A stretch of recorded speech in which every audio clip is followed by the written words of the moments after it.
لا پھر ایک وہی بادہ و جام اے ساقی، ہاتھ آ جائے مجھے میرا مقام اے ساقی۔ اقبال کہہ رہے ہیں کہ بادہ و جام ویسے تو ہوتا ہے شراب کو اور پیالے کو، لیکن یہاں مراد یہ ہے کہ اسلامی جذبہ۔ تو اقبال کہہ رہے ہیں کہ ایک دفعہ پھر وہی جوش و جذبہ، وہی اسلامی تھاٹس ہمیں دے دے۔ اے ساقی مینس اللہ میاں، ہاتھ آ جائے مجھے میرا مقام اے ساقی، کہ مجھے پھر وہی دوبارہ مقام مل جائے جو پہلے موجود تھا مسلمانوں کا۔ 300 سال سے ہیں ہند کے میخانے بند، اب مناسب ہے تیرا فیض ہو عام اے ساقی۔ یعنی اب تو 300 نہیں، اب تو 400 سال ہو گئے کہ ہند کے اندر یونیورسٹیز نہیں ہیں مسلمانوں کے پاس۔ کیا مناسب ہو کہ ایسی جگہیں کھل جائیں، ایسی یونیورسٹیز کھل جائیں، ایسی تعلیم گاہ کھل جائیں جہاں سے فیض بٹنا دوبارہ پھر شروع ہو جائے مسلمانوں پہ۔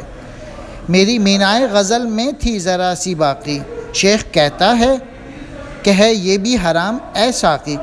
میری مینائے غزل، میری پوئٹری میں تھی باقی ایسی کہ جو کہ ولولہ پیدا کر دے، جو کہ انسان کو اٹھا دے، لیکن شیخ کہتا ہے، یعنی جو ملاؤں نے ان پہ فتویٰ لگا دیا تھا اقبال پہ کہ وہ کافر ہیں، کہ شیخ کہتا ہے کہ یہ بھی حرام ہے، یعنی اقبال کی باتیں بھی حرام ہیں۔ شیر مردوں سے ہوا پیشہ تحقیق تہی، رہ گئے صوفی و ملا کے غلام اے ساقی۔ شیر مردوں سے ہوا یعنی جو اسلام میں جو بڑے نام پیدا ہوتے ہیں وہ اب تحقیق نہیں کر رہے، علم حاصل نہیں کر رہے، ریسرچ نہیں کر رہے، اور جو اب رہ کیا گیا کہ سب صوفی اور ملا کے غلام ہو کے رہ گئے ہیں، ملاؤں کے غلام ہو کے رہ گئے ہیں، اور سمجھتے ہیں کہ ملاؤں کو بہت کچھ آتا ہے۔ عشق کی تیغ جگردار اڑا لی کس نے، علم کے ہاتھ میں خالی ہے نیام اے ساقی۔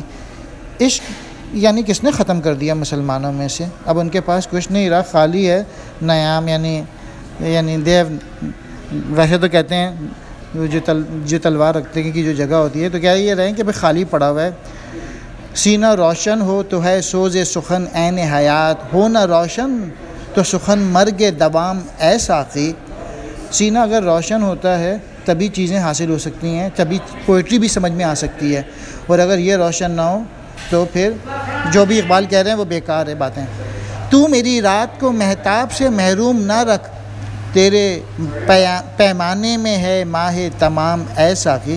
یہاں پہ اقبال دعا مانگ رہے ہیں کہ تو میری رات کو جو ہے، یعنی میری جو باتیں ہیں، میری دعائیں ان کو قبول فرما لے، اور تیرے پیمانے میں ہے مہ تمام۔ مہ تمام کہتے ہیں ویسے تو کیا کہتے ہیں چاند کو، لیکن یہاں سے مراد یہ ہے کہ تیرے پاس سب کچھ ہے، تو کسی وقت میری دعائیں قبول کر سکتا ہے۔ شکریہ۔